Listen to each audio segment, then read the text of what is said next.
యేసుక్రీస్తు ప్రభు అనే వ్యక్తి దైవముగా ఉండి నీకు ఆ దైవం అర్థం కావడానికి మానవుడిగా వచ్చాడు. ఇప్పుడు ఆ మానవుడిగా వచ్చాడు కనుక కొన్ని బాధ్యతలు నిర్వర్తించాలి.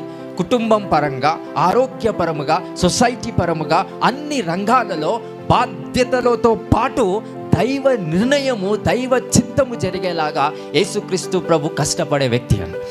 ఈరోజు మనము రకరకాల బాధ్యతలు కుటుంబంలో, సొసైటీ పరంగా, మీ జాబ్, బిజినెస్ పరంగా ఎన్నో బాధ్యతలు నిర్వర్తిస్తున్నాం. ఆ బాధ్యతలో కూడా దైవ నిర్ణయము ఏంటి అని ఆలోచించేవాడే యేసుక్రీస్తు ప్రభులాగా ఉన్నవాడు అంట.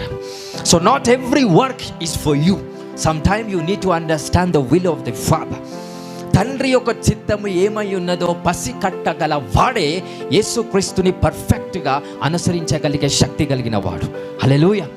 ఈరోజు ఆ కనులు, ఆ హృదయం, ఆ మనస్సు మీ అందరికీ రావాలని నా ప్రార్థన.